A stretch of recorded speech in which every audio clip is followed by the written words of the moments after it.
It's time to talk hockey with the Utah Mammoth and NHL insider on KSLSports.com, Cole Bagley on 97.5, the KSL Sports Zone. Well, started out nice, 2-0 to get things going against this Penguins team that I think was coming in, and everybody said, look, they're evenly matched. They've got similar records. One's out of the West, one's out of the East. But you know what? It's Utah's barn. We'll see if they can figure this thing out. And then suddenly it's 3-2, and even tying it up and getting that thing into overtime. It was just an ugly game toward the end there, and it just felt like it just felt like by the end – the Penguins were fighting a little bit harder. There was a lot. Look, there were a lot of shots that the Mammoth were putting on the goal, but it just didn't happen. And so the last couple of games have been, the type that you look at and you go, oh, man, you got to get this one at home against this team. Then it happens against the Penguins again. You got to get this one at home against this team. Joining us on the program right now, he is Cole Bagley, our Utah Mammoth insider for KSLSports.com, brought to you by Hercules First Federal Credit Union, growing stronger together. Cole, that was an ugly one if you're a Mammoth fan, just because you saw that thing slip away. And I know that they're right now better odds to still get in the playoffs than most. However, these are the 4 losses in a row that you don't want to see for this team right now. Yeah, it's interesting, right? I mean, 2 weeks ago they go on a road trip and they pick up 7 out of 10, which was wildly successful, and then they come back and they lose 2 at home, and the tail end of that road trip kind of started to haunt them a little bit, right? At first you were okay with, they still picked up 7, and that loss to Minnesota was probably a scheduled loss anyways. But then when you lose to Chicago again, you lose to Pittsburgh after leading by 2 goals.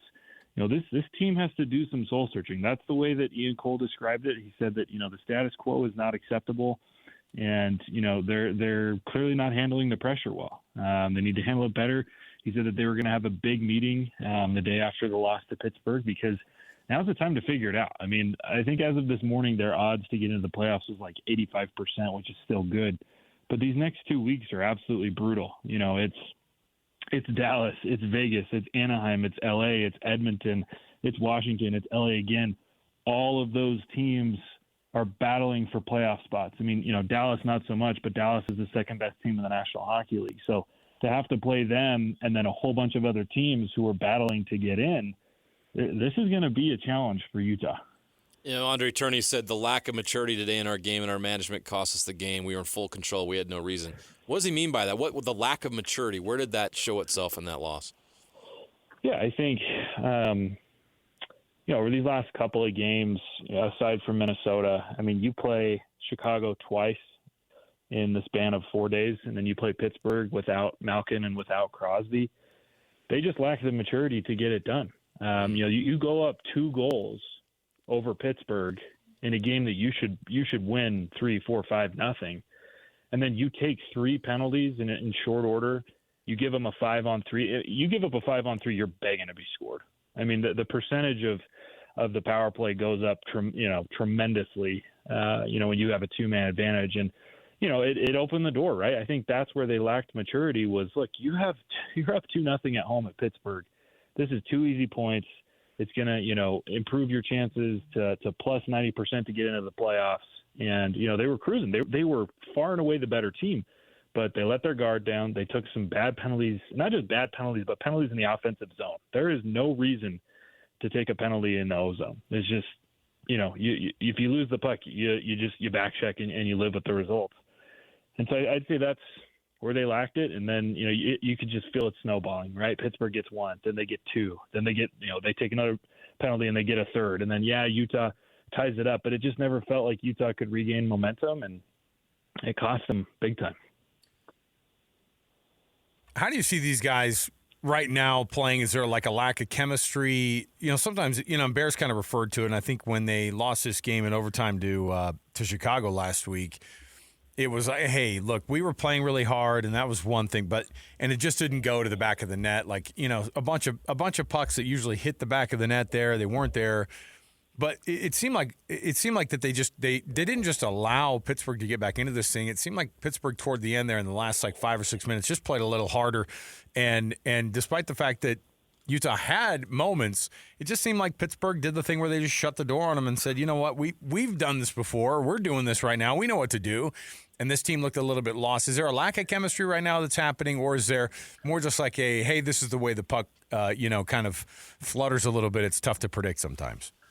Yeah, I don't know if there's a lack of chemistry. I think it's more, they haven't been getting the puck to bounce their way, and as well, it feels like they're trying to do a little too much.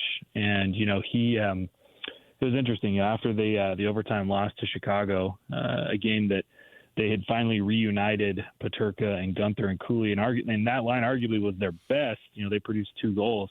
And I asked Turney what he thought about it, and he said, well, I think they played, good, but they could have played a lot better. They're trying to force the issue. They need to have more patience. They obviously have a lot of speed, but speed is becoming their only asset in the offensive zone. And when they try to force the issue, then they're giving the puck back. And he said, I chirp them because they like to back check too much. They do a great job at producing takeaways and then trying to get in on the rush. But once they get in the zone, they're not able to, they're forcing the issue. They're making one too many passes, or they're trying to make, the magic pass every single time instead of just playing, more simplified hockey. And I feel like as a team, that's kind of what we've seen from Utah and it's funny, right? This is how it's just kind of gone with this team for a good portion of this year is, when they play just a simplified game, when they strip it down to the bare bones and they're hard on the forecheck and they're playing physical and, they're generating turnovers and they're playing, systematically well in the defensive zone, and then they're getting in on the rush, and then they allow their skill to take over.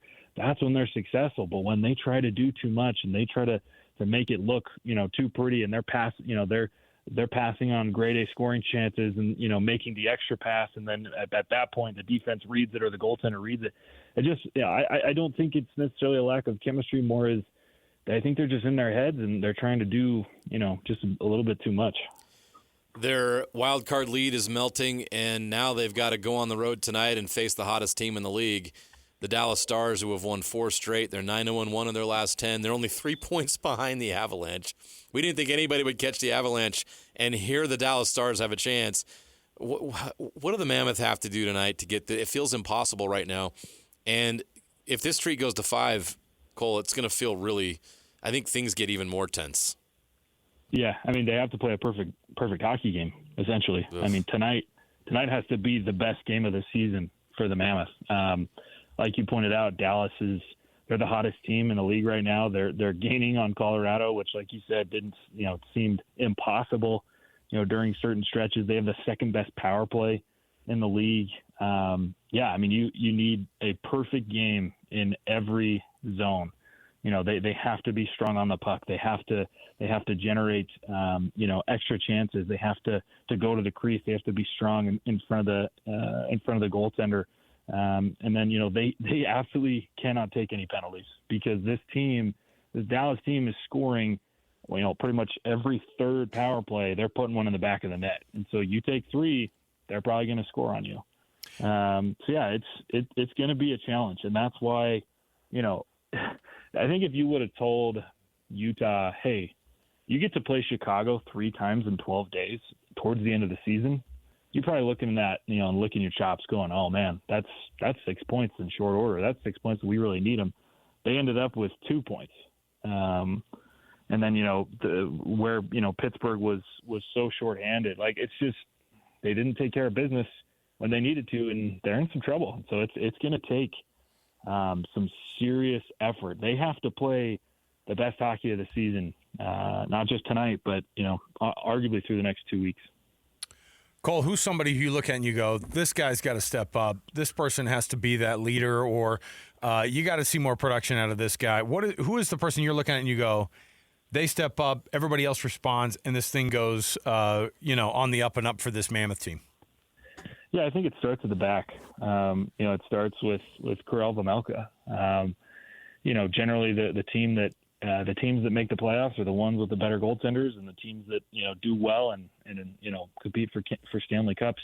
It starts in net. Now, not to say that that's what Utah's trying to do, but this is the playoffs have started for Utah. They have got to bring their best hockey, and Vejmelka needs, I think, to be a little bit better. Not that he's been bad per se, but he's given up a lot of goals over the last 3 losses. Right, he gave up 5 in Minnesota. He gave up 3 against Chicago, and then he gave up 4 to Pittsburgh. Not to say that those are all his fault, but you need more out of your goaltender. You can't be giving up 3.5, going on 4 goals and expect to win hockey games. So starts back there, and then I think, it's everybody. If you're going to pick somebody defensively, I'd say you got to see more from your leaders. That you need more out of Mikhail Sergachev. He needs to get, I think, a little bit more involved. We need to see that chip on his shoulder that he played with last year when he was trying to prove to everybody else after he was traded from Tampa that he could be a number 1 guy.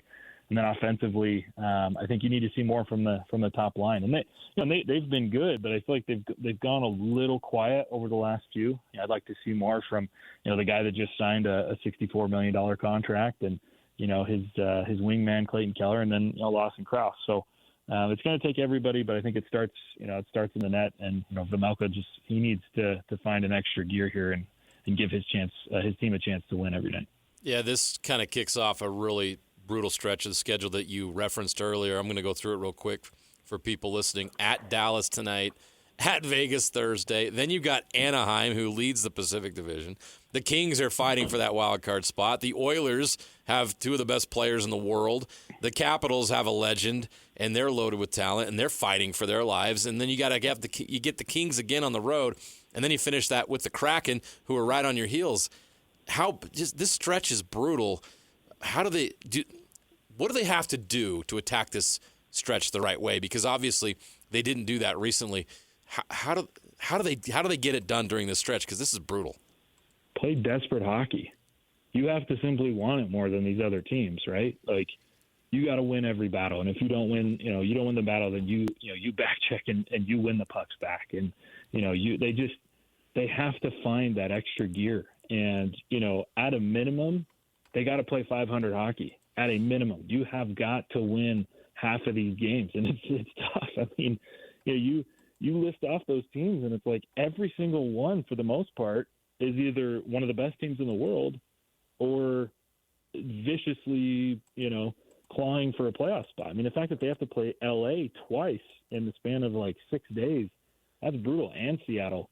And even after that, it really doesn't get easier. They have to play Edmonton again 3 weeks from now, and then they have to play Nashville, who's still kind of hanging around, and then Carolina, who's probably one of the best teams in the Eastern Conference. So, the Mammoths just didn't do themselves any favors over the last week or so. I mean, that's where you really needed to rack up points, because when they were looking at it, when there was 17, 18 games left, they needed to win about 8 or 9 of those to make sure that they get in. But now they're looking at it with about 15 to go, and it's like, okay, your margin of error was, as long as you won about 50 to 55% of your games, you were going to get in. But now it's like, man, you need to win 65-ish% to make sure that you've got a chance. And, to lock up that wild card 1 spot, it's going to take a big effort. Now, it's not the end of the world. It's not, not time to sound any alarms, but if they lose tonight, they're going to be, that little bit of breathing room that they have is going to be gone, and it's going to be an absolute dogfight over these next 3.5, 4 weeks. You talked about them playing perfect hockey to be able to beat this Dallas team tonight, and obviously these guys want to be able to do it, and they want to go down there and kind of prove themselves. Obviously a team that if you show everybody else or put everyone else on notice, and, playing teams like Minnesota or like Dallas or even the Avs in this very division, you can prove yourself there. But what does that look like? How do they actually get a win? When you say playing perfect hockey, what does that look like on a night like tonight?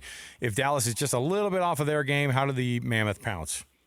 Yeah, I think by just playing their style and their brand. When the Mammoth are at their best, they're a tough team. Not that they're a team that can win a Stanley Cup, but they're a team that deserves to be in the playoffs. They're a team that, that I don't think anybody in the first round wants to face, because they could be that, Cinderella type team in a first round series that takes you by surprise. And, suddenly an entire season's worth of work of, snatching one of the top spots in the division is all for nothing because the Mammoth just, had nothing to lose and they came in and stole enough wins to get the job done. But for Utah, what that looks like is, they're a team that I think prides themselves on speed and finesse, but you can't just, race up the ice every time. So what really helps them excel is by playing hard on the forecheck. It's by trapping teams. It's by not allowing them room to breathe. That's how they were able to beat Philly, and that's how they beat Washington,